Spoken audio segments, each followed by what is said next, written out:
시간에 말이야 이 일렉트론들이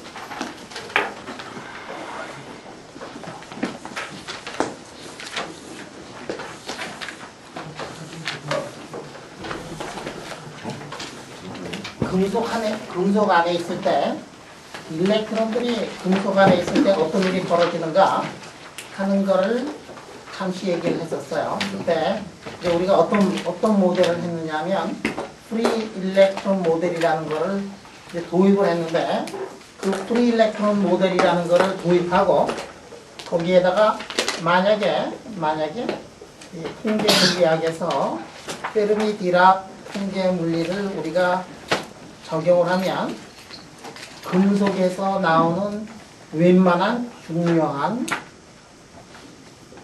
물리학을 우리가 다 설명을 할 수가 있다. 그런 얘기를 했었어요.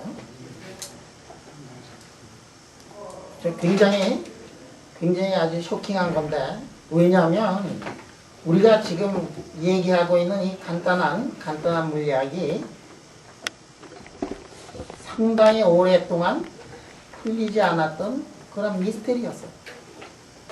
지금부터 하는 거는 너무도 간단하지만 이거는 클래시컬 미케닉스에서는 전혀 나타나지 않는 새로운 물리학이에요. 이 물리학을 굉장히 간단한 모델을 써가지고 여러분들한테 이제 증명을 하겠다는 얘기예요.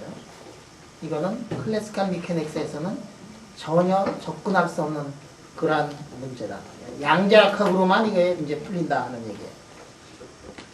자, 우리 포텐셜이 있는데 이 포텐셜을 어떻게 놨느냐 하면 포텐셜을 제로, 포텐셜은 인피니티 해놔가지고 이게 x, y, z가 0부터 L 사이에서는 포텐셜이 제로가 되고 그 다음에 그렇지 않으면은 이렇게 된다고 치고 그러니까 일렉트론 어디에 있느냐 하면 일렉트론 금속 안에만 있다 라고 이렇게 가정을 해가지고 이제 문제를 풀어보자. 그런데 프리 일렉트론 모델이라는 거는 뭐냐면 포텐셜이 0이다 라고 이렇게 가정을 한 거예요. 이 엉터리 같은 가정 같지만 이게 사실은 엉터리 같은 가정이 아니라 너무도 좋은 가정이에요. 왜냐하면 우리가 이게 금속 내에서 고체 격자들이 있어요. 고체 격자들이 얼마나 많이 있느냐 하면 1앵스트롬 정도만 가면은 고체 격자들이 있어요. 그리고 일렉트론들이 자유롭게 이런 일렉트론들이 몇 개가 있느냐 하면은 엄청나게 많이 있어가지고 1앵스트롬 정도만 옆으로 가면 다른 일렉트론들이 있단 말이에요. 그럼 1앵스트롬 정도가 되면은 격자가 있고 1앵스트롬 정도가 되면은 일렉트론이 있고 그러면 일렉트론하고 일렉트론 사이의 인터랙션, 콜론 인터랙션을 보면 이거는 상상할 수 없을 정도로 큰 인터랙션이다. 얼마나 가까이 있느냐? 1앵스트롬 정도 그렇게 가까이 있는 그게 일렉트론의 개수가 몇 개 있느냐? 10의 23승계가 있다. 그 속에 일렉트론만 있느냐? 아니다. 그 안에는 레티스 격자 같은 것들이 있는데 그러한 그 복잡한 그 세계를 단순화시켜가지고 포텐셜을 그냥 아예 깡그리 없애버려가지고 포텐셜을 0으로 먹겠다. 이게 뭐냐면은 프리 일렉트론 모델이에요. 그럼 이 프리 일렉트론 모델을 가지고 지금부터 여러 가지를 할 수 있어요. 뭐냐면 스페시픽 이시라든지 서멀 콘덕티비티라든지 그렇지 않으면은 일렉트론의 차지 콘덕티비티 같은 것들을 우리가 이제 아주 간단하게도 구해낼 수가 있는데 그렇게 구해낸 것들은 클래시컬 미케닉스로는 전혀 설명할 수 없는 그런 새로운 왜냐하면 클래시컬리 사람들이 다 계산을 한 다음에 실험을 해보면 하나도 맞지 않았거든. 이게 사람들이 굉장히 샤킹했다고. 왜냐하면 여러분들 내가 처음에 얘기했듯이 사람들이 19세기에 벌써 다 뭐라고 얘기를 했느냐면 거의 모든 물리학자들이 I know everything 그렇게 주장하던 때 전혀 풀리지 않았던 그런 문제들이 있었는데 그 문제 중에 하나가 뭐냐면은 금속 내에서 세상이 어떻게 돌아가는가 하는 것들을 사람들이 이해를 하지 못했다. 자, 그래서 지금부터 굉장히 간단한 모델을 했는데 이 간단한 모델은 뭐냐면은 포텐셜이 제로고 그 다음에 V가 인피니티고 일렉트론이 몇 개가 있느냐 하면 6 곱하기 10의 23승 이렇게 많은 일렉트론들이 있는데 이 일렉트론들을 이펙티브하게 원바디 일렉트론으로 우리가 지금 생각하겠다.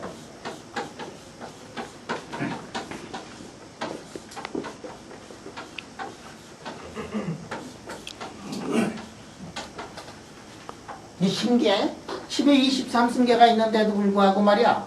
그 안에 포텐셜이 다 0이라고 생각을 하니까, 그러니까 일렉트론이 느끼고 있는 포텐셜이 0이니까 어떻게 돼? 일렉트론들은 하나의 일렉트론만 있다고 생각을 하면 돼. 자기가 프리하게 돌아다니는. 그래서 이펙티브하게 원바디 프로블럼을 지금 풀겠다는 얘기야. 자, 이펙티브하게 원바디 프로블럼을 푸는데 우리가 어떤 거를 하느냐면 포텐셜이 어떻게 되느냐면 우리가 예전에 포텐셜이 만약에 이렇게 돼가지고 포텐셜이 X, 포텐셜이 Y, 만약에 포텐셜이 G 이렇게 나눠져 있으면 그러면 토탈 슈레딩거 방정식의 아이겐 펑션은 어떻게 되느냐면 토탈의 아이겐 펑션은 푸 사이에 X, 푸 사이에 Y, 푸 사이에 G 각각의 아이겐 펑션 1차원 아이겐 펑션을 해가지고 서로 곱하면은 토탈 아이겐 펑션이 나오고 만약에 에너지를 보면은 각각의 에너지에 이렇게 합이다. 이런 것들을 요전 시간에 증명을 했었는데 이게 성립이 된단 말이에요. 이것도 0이고 이것도 0이고 이것도 0이니까 포텐셜 자체가 XYG가 완전히 이렇게 세퍼레이션이 되고 그러면은 트라이얼 웨이브 펑션을 우리가 이렇게 쓸 수가 있고 그것이 솔루션이 되면서 토탈 아이겐 펑션은 아이겐 펑션들은 뭐냐면 세개의 곱으로 되고 아이겐 밸류는 세개의 합으로 된다. 이런 것들을 이런 시간에 이제 증명을 했어요. 그 다음에 우리가 원바디 프로블럼에 슈레딩거 방정식을 풀었기 때문에 우리가 여기에 지금 그 사이에 x, y, g가 어떻게 되느냐 하면 사인 이렇게 써놓고 n1에 x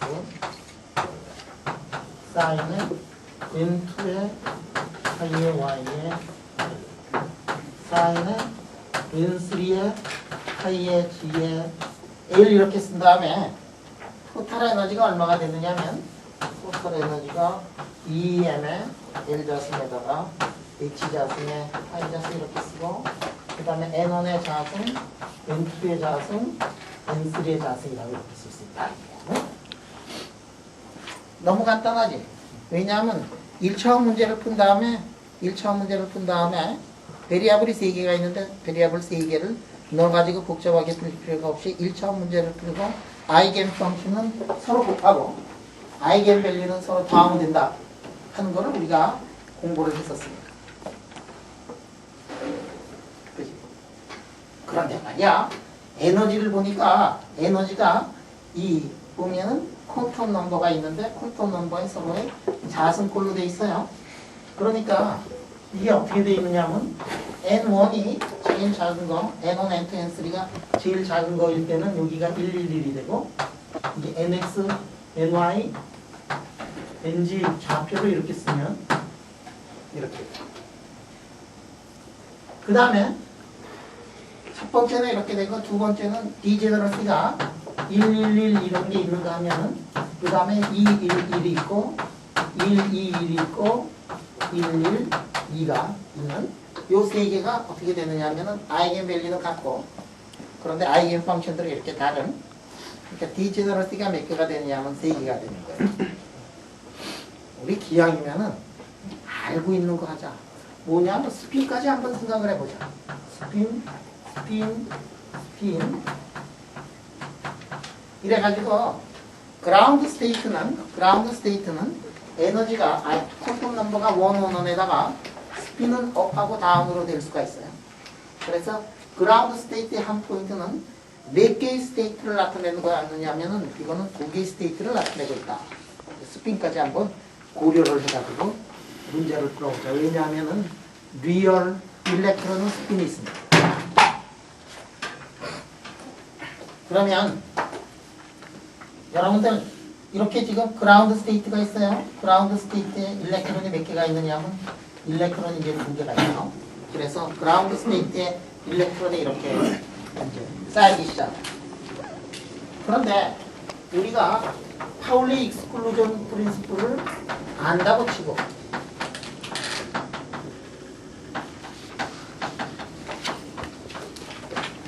파울리 익스클루전 프린시플을 안다고 치고 그 다음 거를 보면은 그 다음에는 어떻게 되느냐면은 다음 번에는 업다운 업다운 업다운 이렇게 있고 그 다음 번에는 몇 개지? 빼가네 그 다음 번은 몇 개니? 그라운드 스테이트에 디제너리시가 그 다음에 뭐가 될까? 2 to 1? 1 to 2? 9. 총. 2 1 2? 세 개인가? 예. 그래요. 그라운드 스테이트. 빨리 얘기할 거지. 이거 치고 해야겠다. 그지? 근데 이게 이렇게 해서 이제 막 쌓이기 시작을 해요. 그런데 말이야.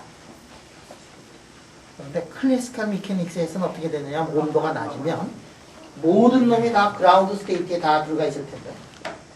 근데 우리가 양자역학을 다루고 파울리 익스클루전 프린시플을 다루기 때문에 여기 일단 여기에 차면 그 다음에 어떻게 돼? 거기에는 더 이상 찰 수가 없어.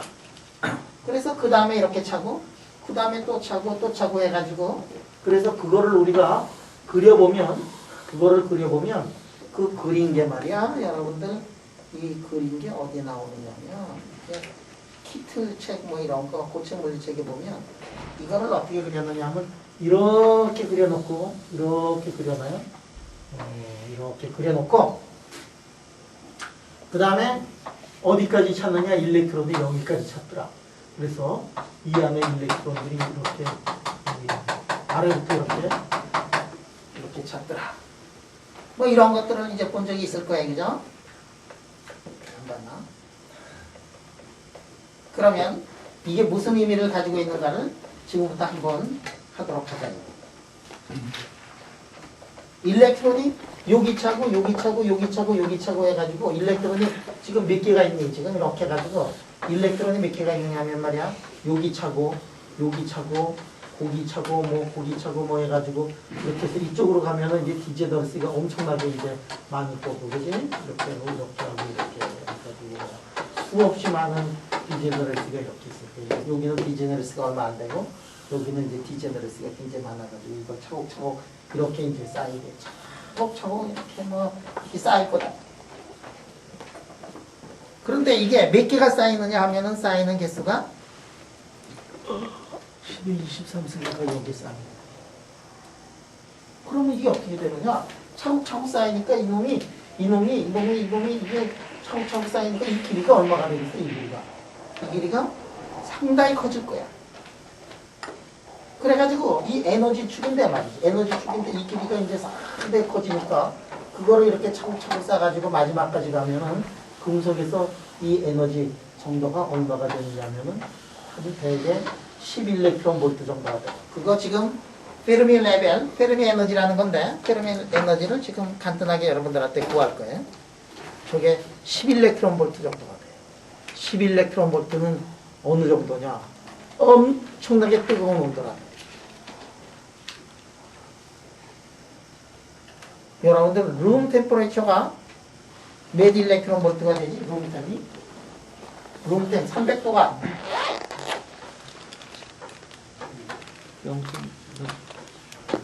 룸템이 대개 한 40분의 1 일렉트론 볼트가 돼요. 0.025 정도가 돼요. 자, 40분의 1 일렉트론 볼트다. 40분의 1, 300도? 300도가 40분의 1이야. 그럼 1 일렉트론 볼트는 그거에 몇 배지? 40배. 400배.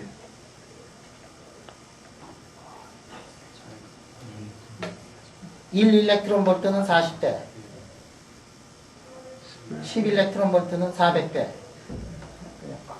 10 일렉트론 볼트라고 하고 어떤 금속의 페르미 에너지가 10 일렉트론 볼트라 그러면 400 곱하기 300 하면 얼마가 되는가? 12만. 한 10만. 10만도 정도가 돼요. 뭐냐면 금속 내에서 일렉트론이 있는데 금속 내에 일렉트론이 가지고 있는 그 에너지 레벨을 보면 한 10만도 정도.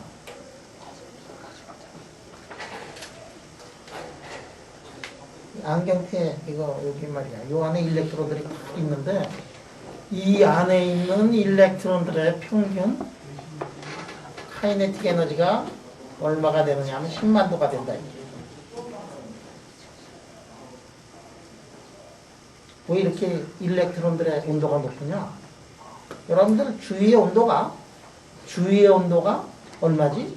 300도가 되면 대부분이 다 300도에서 이퀄리브리움을 이루면서 이렇게 살아야 되는데 이상한 현상이 벌어졌어요. 금속 내에 있는 일렉트론들은 무지무지하게 빨리 움직인다 이게. 카이네틱 에너지가 굉장히 크다 이게. 그리고 그것들이 가지고 있는 일렉트론들의 에너지는 10 일렉트론 볼트 정도가 되더라. 40분의 1이 아니더라. 왜 그러느냐? 이 파울리 익스클루전 프린시플 때문에. 왜냐하면 에너지가 낮은 데에서 다 같이 행복하게 살 수가 없어요. 왜냐하면 먼저 오키파이 하면은 한 놈이 먼저 딱 들어가가지고 내 땅이다 딱 그러면 그 동네 들어갈 수가 없어. 그래서 에너지 높은 동네로 이렇게 가다 보니까 이게 일렉트론들이 하늘의 에너지를 가지고 있더라. 근데 말이야, 여러분 내가 이게 지금 내가 이게 마술을 하는 게 아니야. 10만 도가 넘는 일렉트론들이 여기에 있는데 내가 이거를 탁 잡고 있어. 살갗도 안 태우면서 내가 이걸 잡고 있어. 왜 그러지?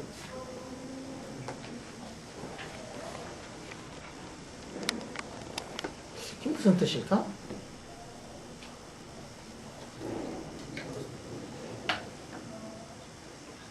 고민해봐. 이제 여러분들한테 이렇게 뭐 다 설명하면 세상 재미없잖아, 그지?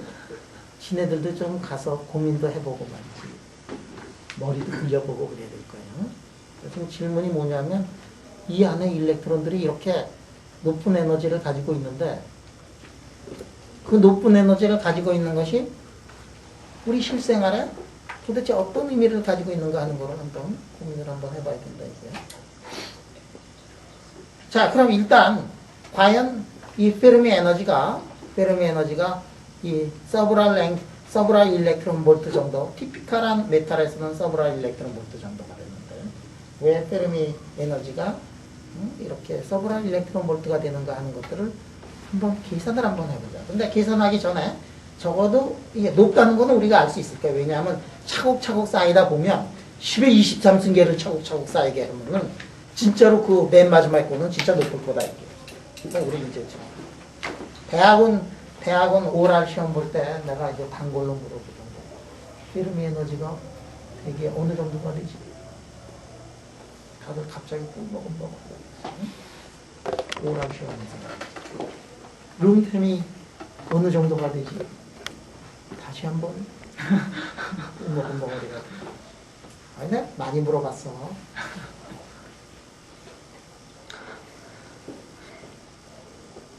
왜냐하면 수업 시간에 대학교 2학년, 3학년 뭐 고체물 시간에 몇 번을 배웠던 건데 말이지. 그 왜 페르미 에너지가 왜 높지? 무슨 원리지?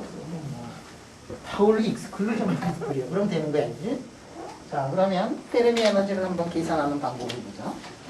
자, 일렉트론들이 지금 여기서 한 개, 두 개 이렇게 해가지고 차곡차곡 쌓여요. 그러면 일렉트론들의 이게 차곡차곡 쌓이는데 어떤 순서로 쌓이느냐 하면 에너지가 낮은 것부터 이렇게 쌓일 거다 말이야. 그런데 일렉트론의 에너지는 무엇에 비례하느냐 하면 N자승에 비례하지. 자, 그러니까 우리 일렉트론들의 개수를 한번 생각을 해보자.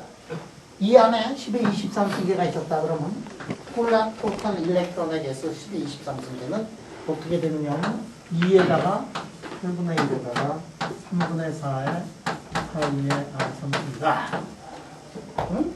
R은 뭐냐면 R이라는 거는 지금 N1의 자성, N2의 자성, N3의 자성이다. 자, 이거 카운트하는 방법 어디서 배웠느냐 하면 우리 뭐 할 때 배웠지 이거? 라디에이션. 블랙바디 레디에이션 할 때 배웠잖아. 그러니까 내가 이렇게 쓸 때 기뻐해야 되는 거야. 응? 여기 2는 왜 나왔지? 스핀. 스핀이 업이고 다운이에요. 스핀이 2분의 1일 때는 스핀이 2분의 1일 때는 디제너러시가 얼마가 되느냐 하면 2야. 여러분들 2L 플러스 1이 얼마가 되느냐 하면 스핀이 2분의 1일 때는 2L 플러스 1이 이렇게 돼가지고 이렇게 해서 2가 되는 거예요. 스핀은 업하고 다운 둘만 있어. 만약에 앵귤라 모멘텀이 1인 경우 이게 뭐냐면 포톤인 경우인데 포톤인 경우는 앵귤라 모멘텀이 1인데 디제너러시가 얼마냐면은 2L 플러스 1인데 이게 3이 아니고 2가 돼요.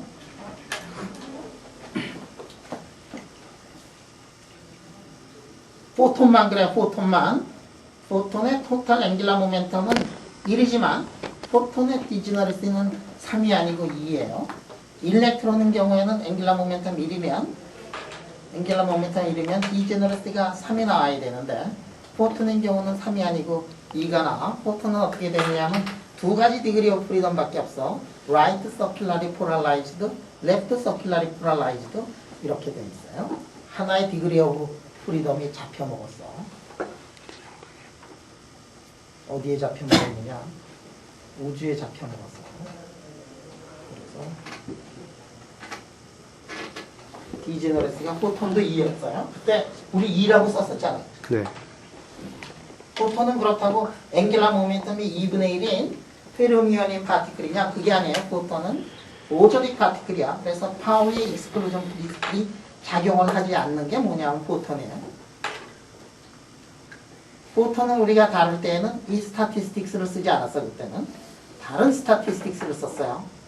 그래가지고 그게 이른바 뭐냐면 익스포넨셜에 뭐 어쩌고 저쩌고 해가지고 있었지 그때. 뭐 그런 거 있었어요. 그거를 또 그래서 보존에 대해서 통계를 조금 공부를 하다 보면 아주 엄청나게 재미난 현상이 있는데 그 현상이 이른바 뭐냐면 보스 콘덴세이션이라는 현상이 나옵니다. 여러분들 보스 콘덴세이션 배워본 적 있나? 네.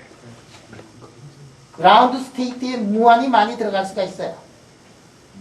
파울리 익스클루전 프린시플은 한 퀀텀 넘버를 가진 놈은 하나밖에 없지만 보소닉 콘덴세이션은 거기에 엄청나게 더 들어갈 수 있고 같은 스테이트에 여러 개의 파티클이 같은 퀀텀 넘버를 가진 놈들이 같이 들어갈 수 있어가지고 나타나는 현상들이 있단 말이야. 그런 현상들이 뭐냐면 이른바 레이저라든지 슈퍼 컨덕티비티, 슈퍼 플루이디티 그렇지 않으면 최근에 나온 아톰들의 보스 콘덴세이션 문제라든지 이런 문제들이 이제 새로운 현상들이 이제 나오게 돼요. 이게 통계가 달라져서 그러는 겁니다. 그거는 이제 차차 천천히 배우도록 하고 오늘 얘기하는 거는 파울리 익스클루전 프린시플이 적용이 되는 그러한 물리학을 한번 공부를 해보자는 거예요. 자, 그거를 카운트할 때 어떻게 카운트하느냐? 카운트하는 방법이 이런 식으로 카운트를 해요. 자, 그러면 이게 3분의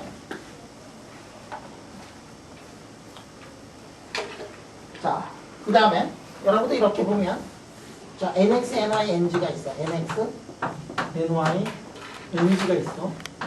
자, 그래가지고 이게 다행히 페르미 레벨이 어떻게 되느냐 하면 이게 에너지가 이렇게 밑에부터 이렇게 차는데 이게 차곡차곡 밑에부터 이렇게 찰 거 아니야?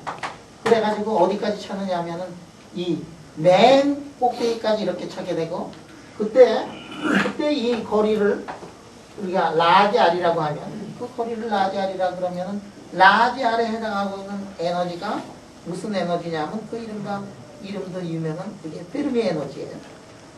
맥시멈까지 T 이퀄 제로에서 맥시멈까지 차는 그 에너지가 뭐냐면 이제 페르미 에너지야. 자, 그러면 어떤 얘기를 할 수가 있느냐면 3분의 파이에다가 1, 3승에다가 2m에다가 라지 R일 때 그때의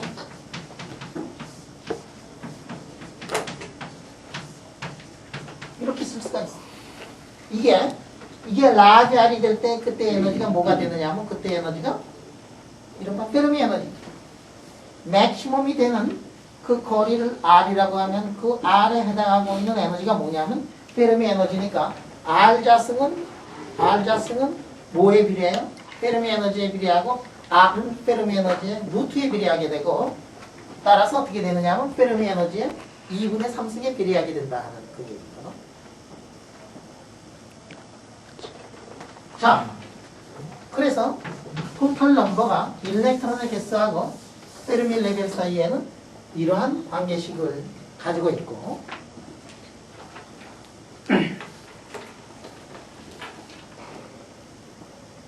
자, 이거를 거꾸로 쓰면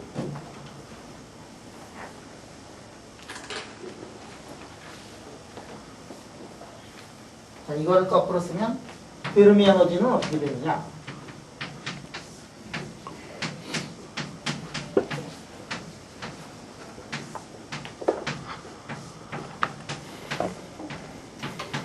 이렇게 되더라. 다음 여기 N이라는 것은 뭐냐면은 N 오브 V 이렇게 되더라. N이라는 거는 일렉트론의 덴시티예요. 덴시티로 들어가요.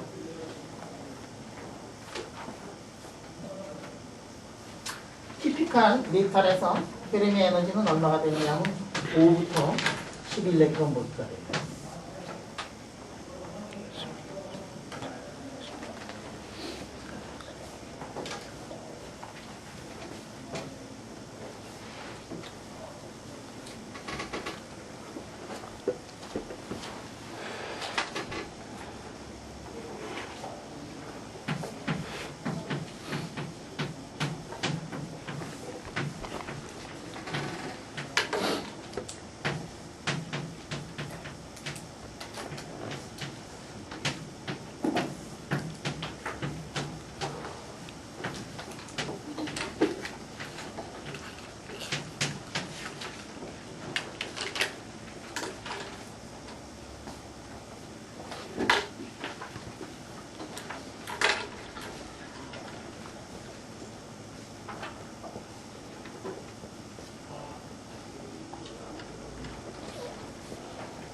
자, 길이 L아닌 금속 내에 있는 일렉트론들의 토탈 에너지를 계산하면 어떻게 되느냐? 그러면은 아까 거기에다가 N자승만 하나 더 들어가는 거예요. 그지?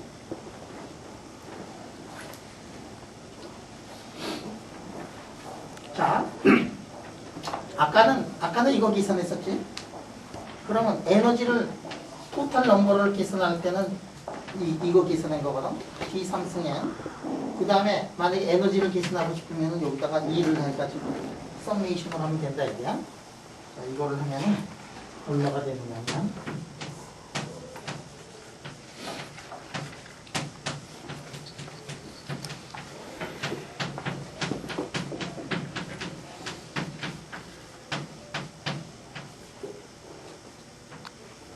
이렇게 되더라. 그래서 이 토탈은 어떻게 되느냐?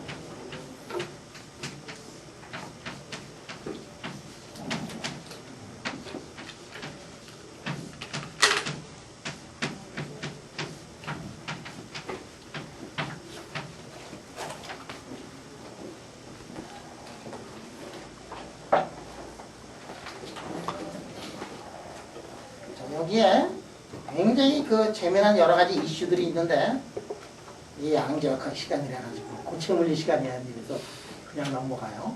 그런데 조금만 맘만 몇 개 이제 여러분들한테 얘기해볼게요. 예를 들어서 지금 이렇게 해가지고 페르미 레벨까지 에너지가 이렇게 차 있어요. 여기 지금 일렉트론들 이렇게 있으면 일렉트론들이 지금 여기 있고 계속해서 일렉트론들이 지금 이 안에 이렇게 있어가지고 페르미 레벨까지 이렇게 차 있어. 이 길이가 몇 도 정도가 돼? 이 길이가? 10에? 5승. 10에 5승 정도였지? 네. 한 10만 도 정도가 된다. 이놈이 어디에 있느냐 하면 이렇게 해가지고 지금 인피니트 월 속에 이놈이 지금 이렇게 차 있는 거예요. 지금. 응? 그렇게 해서 했는데 사실은 인피니트 월은 아니에요. 하여간에 이 뭐에서부터 차 있느냐 하면은 바닥부터 차 있고 바닥에서부터 여기까지의 온도가 한 10만 도 정도. 자, 만약에 이 금속을 이렇게 놓고서 이 금속에다가 말이야. 금속에다가 열을 가한다고 생각을 해보자. 그러면 금속에 열을 가하면 금속 내에서 뭐가 어떻게 되느냐면 온도가 올라갈 거 아니야. 지금 우리가 계산한 건 어디에서 계산을 했느냐 하면 차곡차곡 이렇게 쌓인다고 생각해가지고 그라운드 스테이트의 에너지를 구한 거예요. T 이퀄 제로에서의 에너지 상태를 구한 거하고 똑같아요. 무슨 얘기냐? 온도가 0이더라도 파울리 익스클루전 프린시플에서 다 밑바닥에만 있는 게 아니라 차곡차곡 쌓여가지고 어디까지 가 있느냐면 여기까지 있는 거예요. T 이퀄 0이야. T 이퀄 0인데도 불구하고 여기 있는 놈들이 그라운드 스테이트 있지 않고 엄청나게 높은 스테이트, 에너지 스테이트에 있는데 그래서 T 이퀄 0인 상태에 에너지 스테이트를 구해보니까 이런 상태가 되더라. T 이퀄 제로야. T 이퀄 제로인데도 불구하고 이놈들이 밑바닥에 있지 않고 하늘나라에서 놀고 있는데 어떻게 있느냐면 차곡차곡 쌓여있다. 여기에다가 우리가 속량으로 해가지고 거기다가 이렇게 따끈따끈하게 했다고 생각을 해보자. 어떤 일이 벌어지느냐. 따끈따끈하게.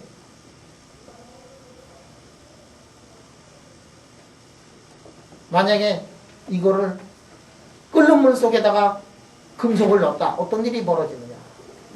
끓는 물 속에다가 금속을 넣으면 어떤 일이 벌어지느냐. 금속이 열을 받으니까 금속 내에 이놈이 일단 자기네들이 이런 카이네틱 에너지 굉장히 큰 거를 가지고 있는데 포텐셜 에너지는 제로였잖아. 아까 그 바닥에서 카이네틱 에너지를 가지고 있는데 거기에다가 열을 받으면 어떻게 돼요? 뜨거우지. 그리고 금속 내에 있는 일렉트론들이 지금 10만 도짜리 일렉트론들이 열을 받아가지고 끓는 물이니까 몇 도? 한 300도냐? 273도. 몇 도지? 373도지. 그지? 373도의 열을 받아가지고 어떤 일이 벌어지느냐? 익사이티드 스테이트로 갈 거 아니야. 지금보다. 그런데 여기 있는 놈이 여기 있는 놈하고 여기 있는 놈 두 개를 봐. 여기 있는 놈은 페르미 레벨 근처에 있는 놈은 여기서부터 이렇게 해서 300도 해가지고 가면은 엠프티 스페이스가 있는데 이렇게 아래 있는 놈들은 엠프티 스페이스가 없어요. 그죠? 여러분들 이 파울리 익스클루전 프린시플에 해가지고 내가 다른 상태로 변하려면은 내 상태에서 이렇게 가서 다른 상태가 비어 있어야지만이 변할 수가 있는데 이 안에 있는 놈들은 어떻게 되느냐? 이 안에 있는 놈들은 올라갈 수가 없다 이게요.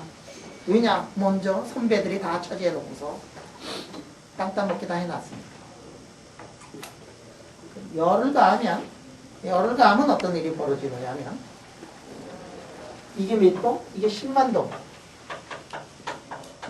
10 하나 둘 셋 넷 10만 도인데 그 중에서 어디에 있는 일렉트론들만 익사이티드 스테이트로 올라갈 수 있느냐 하면 요 거리가 400도, 373도짜리 요 거리가 400도 되는 놈들만 열을 받아서 하늘로 올라갈 때 엠프티 스페이스가 있지.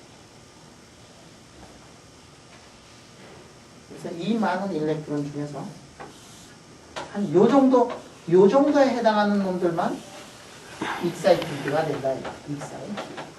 이 정도만 익사이티드 된다 이게요. 익사이티드 되는데 이게 다 익사이티드 되지가 않아요.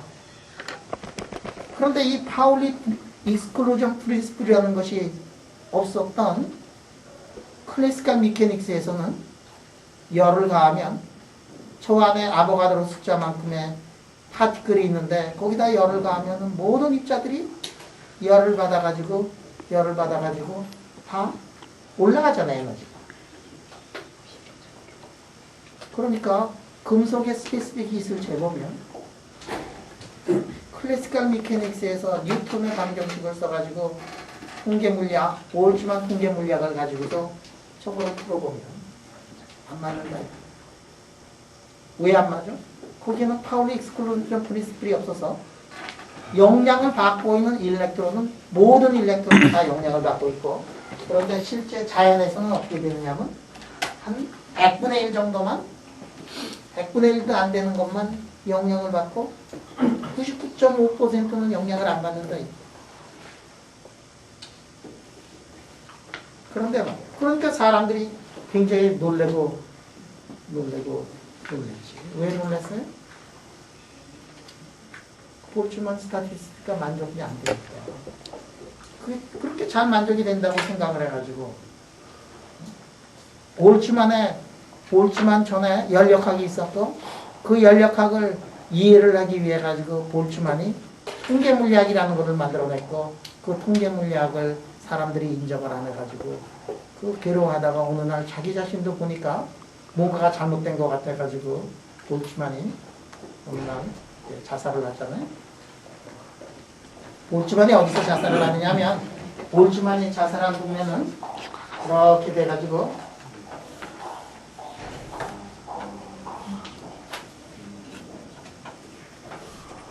여기에 여러분들 여기에 어디가 있냐면 여기 트리에스테라는 데가 있어요. 이탈리아어라고 하는데. 트리에스테라는 그 동네에 놀러 가가지고 여행을 가서 그냥 거기서 이제 볼츠만이 이제 자살을 해요. 트리에스테가 이게 포항 같은 동네야.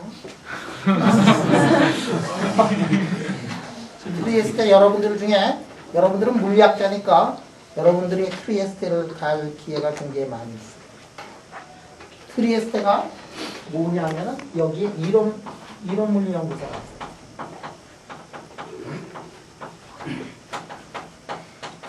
트리에스테에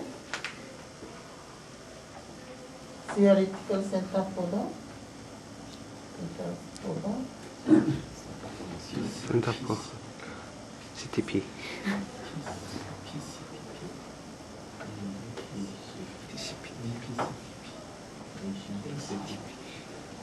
CTP.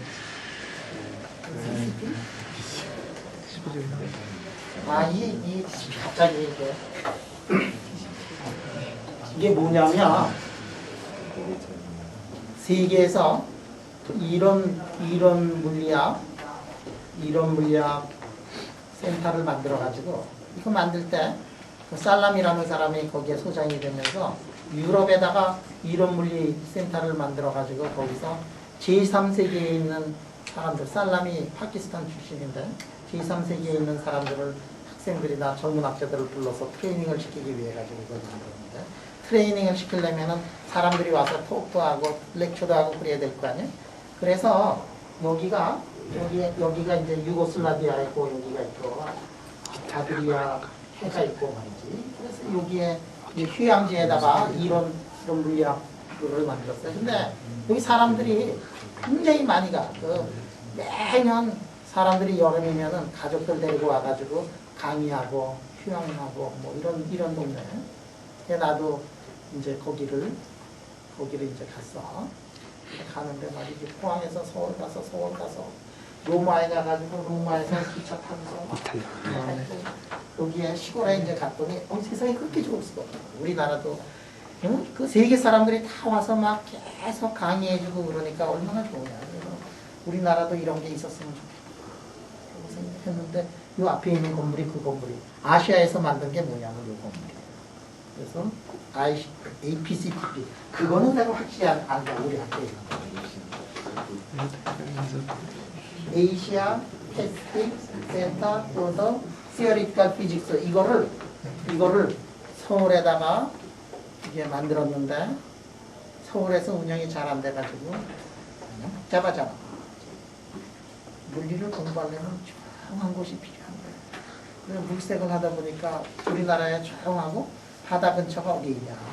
여기 아니냐? 그래서 여기다가 이게 만들었어. 그래서 내가 굉장히 행복해. 왜냐하면 세계 사람들이 계속 와서 이 지식을 여기다가 쏟아붓고 가고 그래가지고 사람들 올 때마다 같이 얘기들 하고 삶을 즐기고 인생을 얘기를 하고 물리학을 얘기를 하고 그러다 보니까 내가 사람들이 하고 얘기하나 기억력이 상당히 좋은 사람이야. 그래서 얘기를 하면 말이지 물리학의 뒷배경 그런 것들, 야사들 그런 거를 내가 엄청나게 이제 많이 알아가지고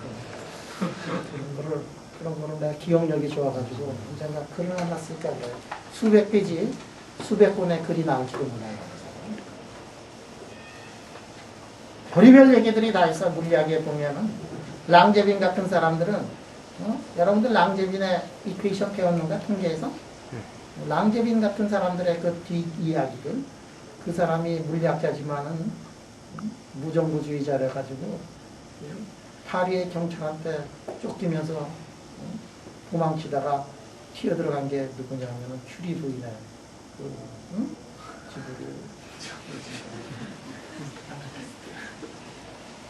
여러분들 그 큐리 부인의 영화 같은 거 보면 랑제빈 튀어들어오는 거 그거 다 써. 뭐 그런 길 이야기부터 시작해가지고 내 머릿속에 그런 엄청나게 많은 야사가 들어가 있어. 그거는 물리학 교과서에서 볼 수 없는 거예요. 누구하고 결혼하고 이혼하고 연애하고 뭐 바람 피우고 모든 게 다 하고. 근데 오늘 거기까지가 아닙니다. 그 자살했던 볼츠만 아저씨 여기서 자살을 해서 난 무덤이 여기 있는지 알았어. 그래서 무덤이 어디냐면은 여기 있어요. 비엔나.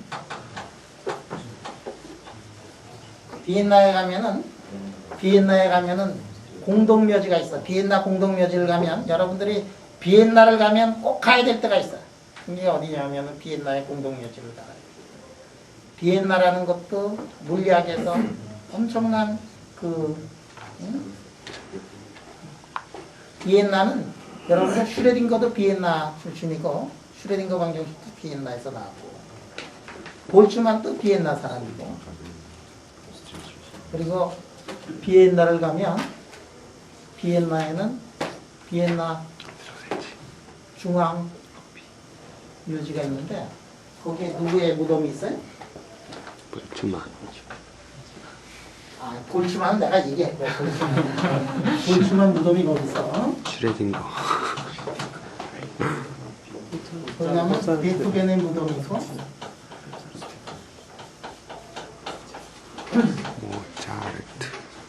모차르트의 무덤이 있고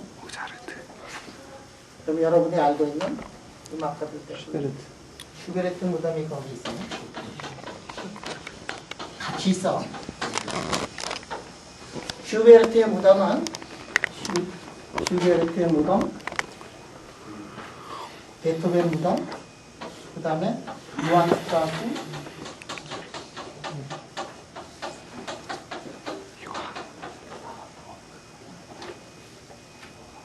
쇼팽의 무덤이 여기 있나? 쇼팽 무덤이 여기 있어요. 이 음악가들의 무덤이 한 군데 이렇게 있어요. 모차르트의 무덤은 있는데 그 밑에는 그의 죽음은 그 안에 있질 않아요. 모차르트는 죽었을 때 너무 가난해가지고 그 유명한 모차르트는 그래서 그냥 길거리에 죽은 사람들하고 같이 이렇게 해가지고 그냥 아무데나 이렇게 버려진 다음에 그냥 묻었어요. 후세도 아니고 사람들이 그 소리를 듣고 모차르트가 죽은 다음에 그 모차르트의 그 장례를 다시 치르려고 그 땅을 파고 그랬는데 어느 게 모차르트인지를 찾아내지 못해서 모차르트의 그 시신은 이곳에 있질 않아요. 그런데 모차르트, 슈베르트 이런 사람들의 그 무덤이 한 군데 있어요. 그래서 여러분들이 거기에는 꼭 한번 가봐야 돼요. 그리고 깃발 따라가는 관광객 그런 거를 가면은 꼭 비엔나에 가면은 저기를 한 번씩 들어가요. 그 앞에 가보면은 여러분들이 지금 여러분들도 클래시컬 메케닉스란다. 클래식 뮤직을 이제 좋아했던 그런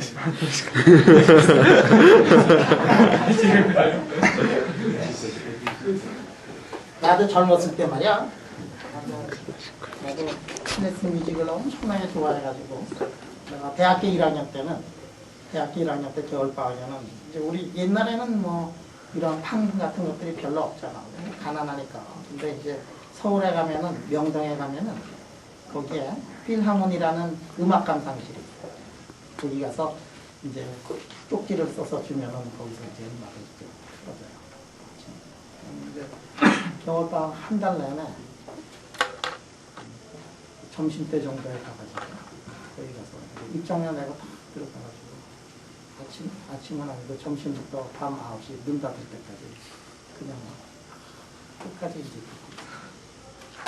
겨울방학 거의 하루도 빠지지 않고 출근을 했는데 음악을 되게 좋아해가지고 거기 갔을 때 이 눈물을 흘리면서 내가 그 무덤 앞에서 사진 찍은 것들이 있는데 여러분들이 보고 싶은 말. 근데 거기 갔는데 그 무덤에 갔는데 여기만 갈 수 없어요. 왜냐하면은 볼츠만이 거기 무덤이 있는 거를 내가 처음으로 알았어요. 이번에 작년도 이 가서 컨퍼런스에 앉아가지고 이 비엔나에 있는 비엔나 대학에 있는 사람들하고 한참 얘기를 해가지고 내가 드디어는 여기를 갔다 찾아서 갔다. 그랬는데 이 비엔나 출신인 내가 이 볼츠만의 무덤은 진짜로 한번 가고 싶은데 이게 트리에스트에 있어가지고 트리에스트에서 죽어도 갈 수가 없다고 그랬더니 그 사람이 깜짝 놀라면서 볼츠만이 비엔나에 묻혀있다. 가족들이 죽음을 가지고 비엔나로 와가지고 비엔나에서 장례를 지었어요. 그래서 여러분들이 비엔나를 가면 여기는 너무 유명해가지고 모든 사람들이 다 가는 데지만 근데 거기에 관리소를 찾아가 보면 관리소에서 무덤 번호를 가르쳐줘요. 그러면 이 음악가의 무덤에서 별로 멀지 않은 곳에 볼츠만의 무덤이 있고 볼츠만의 무덤의 비석에 뭐가 써 있느냐면은 K 로봇 W. S는 K 로봇 W. S는 K 로봇 W. K 로봇 W. 비석에 있겠어요. 오메가구나.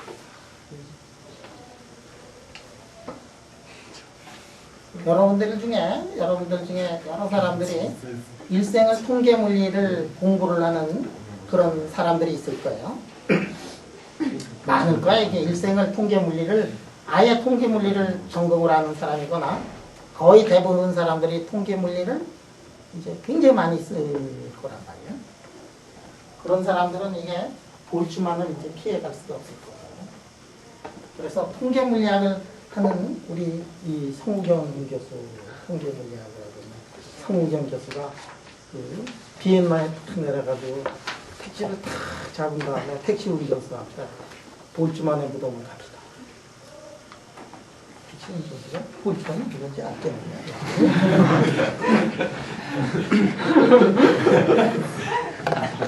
그래서 우리 성우경 교수님은 사실은 트리제스트에서 가셔가지고 그런 것도 잘 모르시고 그냥 그 볼츠만이니까 볼츠만이 통계 물리학을 만들어낸 비엔나의 무덤이 있을 줄 알고 그런데 사실 비엔나의 무덤이 있었다고. 그래가지고 그래서 이 뭐 이렇게 택시 잡고서 말이지 볼츠만한테 가자 그러니까 이 아저씨가 전혀 감흥이 없어가지고 말이지 그냥 호텔로 갔다는 그 소리도 듣고 나 진짜 그래가지고 그랬는데 어느 날 내가 이게 여기서 자살했다는 거를 알고 그래가지고 이제 비엔나를 가면은 볼츠만은 볼 수가 없구나 그랬는데 볼츠만이 이 비엔나에 있어요. 자, 이 볼츠만의 통계를 가지고서 이거를 설명을 할 수가 없어. 왜냐하면 볼츠만이 통계를 만들어냈을 때는 이 보존이 파티클이라든지 페르미안 파티클 이런 파울리 익스클루전 프린시플 같은 것들이 없었을 때 그거를 만들어냈기 때문에 그래서 굉장한 미스터리였어요. 뭐냐면은 금속 내에서의 스페시픽 힛 같은 것들이 왜 이렇게 다를까 하는 것들이 이제 굉장한 미스터리였는데 그 미스터리 그게 펄리 익스클루전 프린시플 이런 거 이해가지고 제가 풀게 된다라는 얘기. 내가 여러분들한테 얘기 안 했나? 내가 책을 하나 썼었거든. 그 책 속에 이런 얘기들이 이제 끝없는 얘기들이 야, 내 책 썼어, 야. 내가 얘기 안 했니? 하셨는데 내지를 못했다면서. 그 책 속에 볼츠만 앞에서 내가 그 가뭄에 젖어가지고 쓴 그런 글이 다 있는데 출판사 아저씨가 말이지 이렇게 잘난 척하는 글을 쓰면 책 한 권도 안 풀린다 그래서 다 뺐어요. 내가 쓴 책에는 그런 거 다 빠지고 뭐 이렇게 저렇게 난거지 다 당해가지고 내 얘기는 이제 하나도 없어 그 안에. 그래서 언젠가는 그거를 이제 자서전에다가 지금 내려고. 아, 자서전 진짜 쓸 거야. 왜냐하면은 자서전을 보면은 진짜 재미난 얘기들이 많이 있어요. 여러분들이 내 얘기니까 나는 재미나고 뭐 여러분은 재미없을 것 같지만 좀 재미날 것 같아요. 하여간에 가면은 볼츠만 무덤 한번 가봐요. 자, 그러면 드디어 하이드로젠으로 다시 가자. 이제 하이드로젠 가기 되게 어렵나?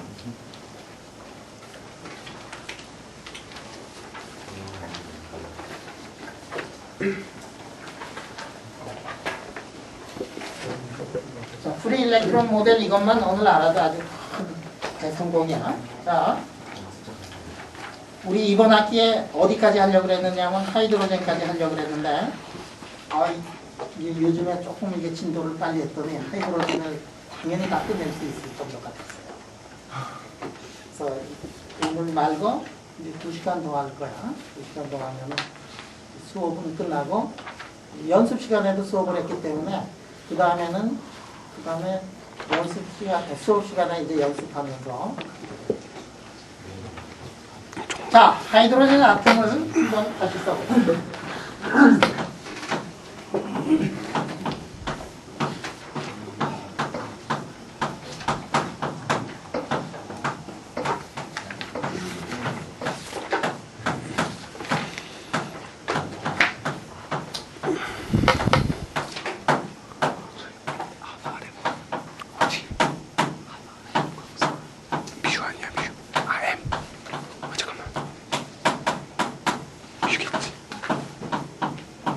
근데 M이어야 되는 거 아니야?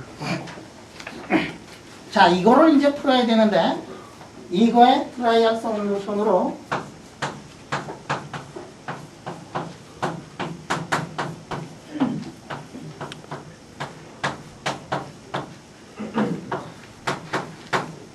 이렇게 쓸 수 있다라는 거를 우리가 요즘 시간에 이제 저 뷰 맞다 근데. 공부를 했었어요.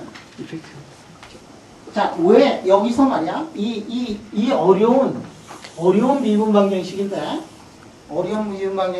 이 어려운 미분 방정식에 여기다가 우리가 막 변화를 시켜가지고 여기 L자승이라는 걸 이렇게 넣었어요. 그리고 토탈 해밀토니안하고 무엇하고 컴퓨터하느냐면 토탈 해밀토니안하고 L자승하고 컴퓨터하고 토탈 해밀토니안하고 LG하고 컴퓨터하고 L자승하고 LG하고 컴퓨터 해가지고 L자승과 LG의 사이먼테니어스 아이겐 펑션을 이렇게 쓰면 토탈 P 사이를 이렇게 쓸 수 있다는 거를 요즘 시간에 얘기를 했어요. 저게 원래 뮤가 저게 맞는 건데 M으로. 이 뮤는 이펙티브 매스를 썼어요. 투바디 프로블럼을 원바디 프로블럼으로 만들어낼 때 뮤 그냥 매스 대신에 뮤를 쓰면은 이펙티브 매스를 쓰면은 이게 되기 때문에 그래요. 유도는 하지 않았는데 클래시컬 미케닉스 같은 데서 여러분들이 다 했을 거고 양자역학에서도 동일하게 증명을 할 수가 있는데 너무 쉬워가지고 그냥 유도를 안 했어요. 쉬워. 여러분들 수준이면은 그냥 금방 할 수 있어요. 자, 그 다음에 이거를 얘기를 할 때 말이야. 여러분들 이렇게 보면 이 수식을 보면 말이야. 요거 포텐셜을 보면 만약에 포텐셜이 변하면 이 솔루션에서 어느 게 변할까?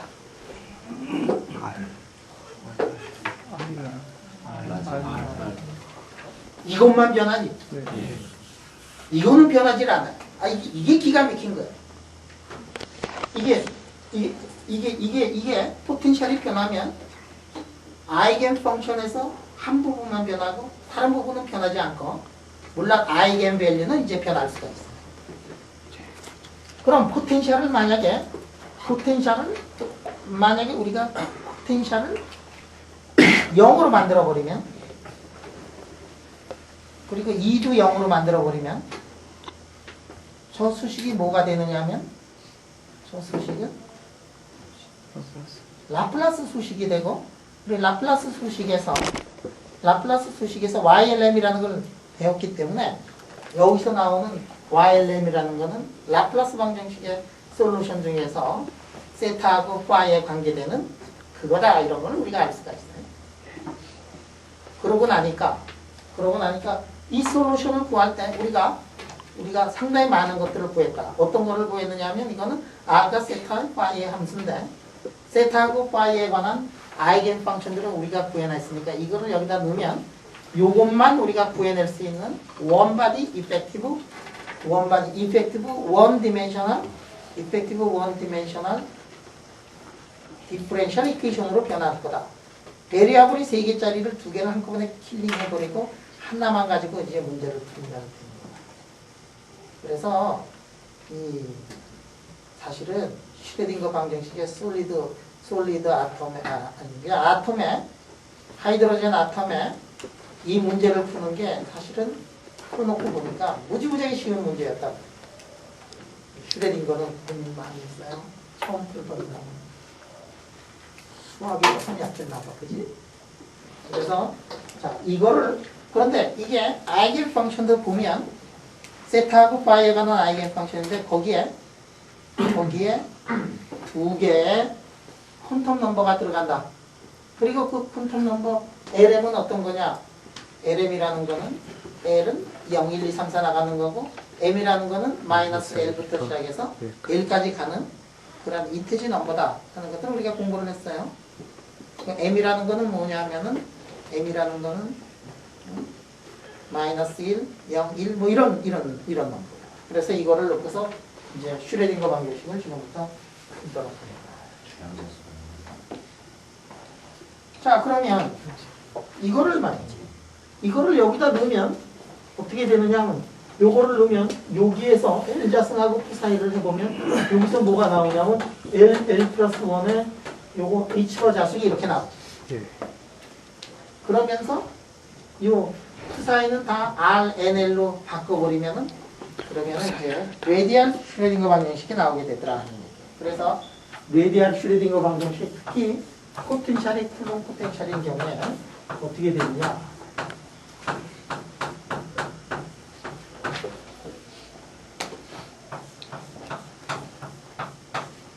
이틀에 있는 게 Institute of Theoretical Physics, ITP. ITP.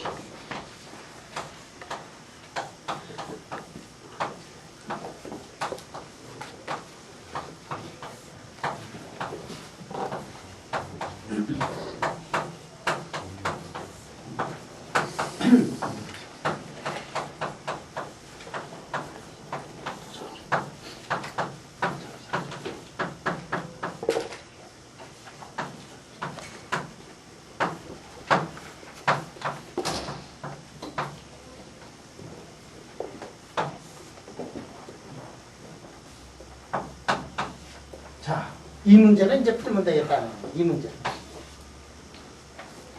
자, 이 미분 방정식을 풀 때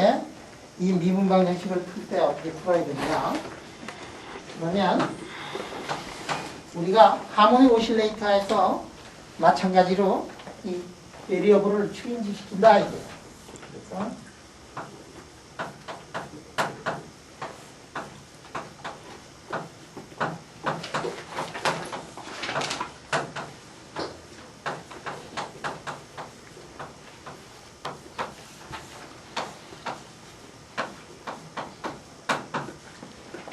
이거를 넣으면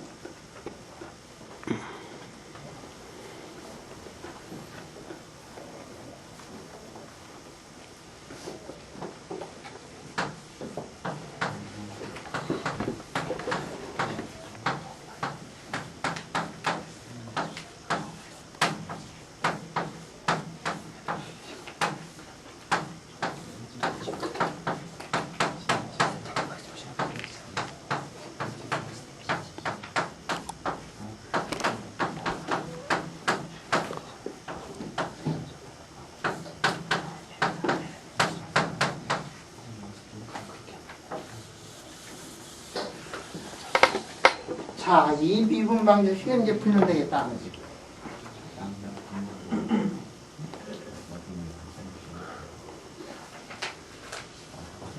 자, 저 미분 방정식을 어떻게 풀 거냐 하는 것도 이제 고민을 한번 할 때가 왔어요.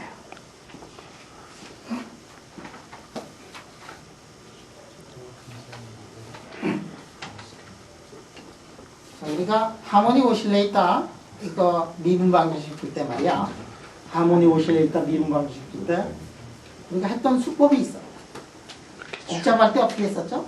지워야 될게.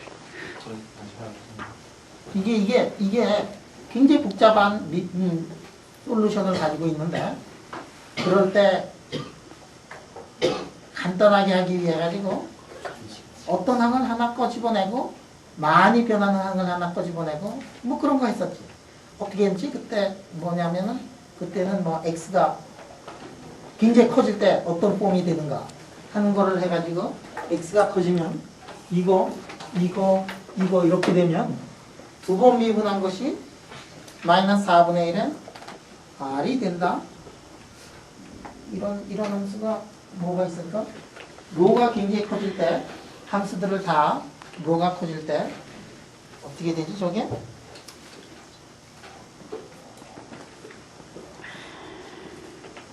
트라이얼 웨이브 펑션으로 혹시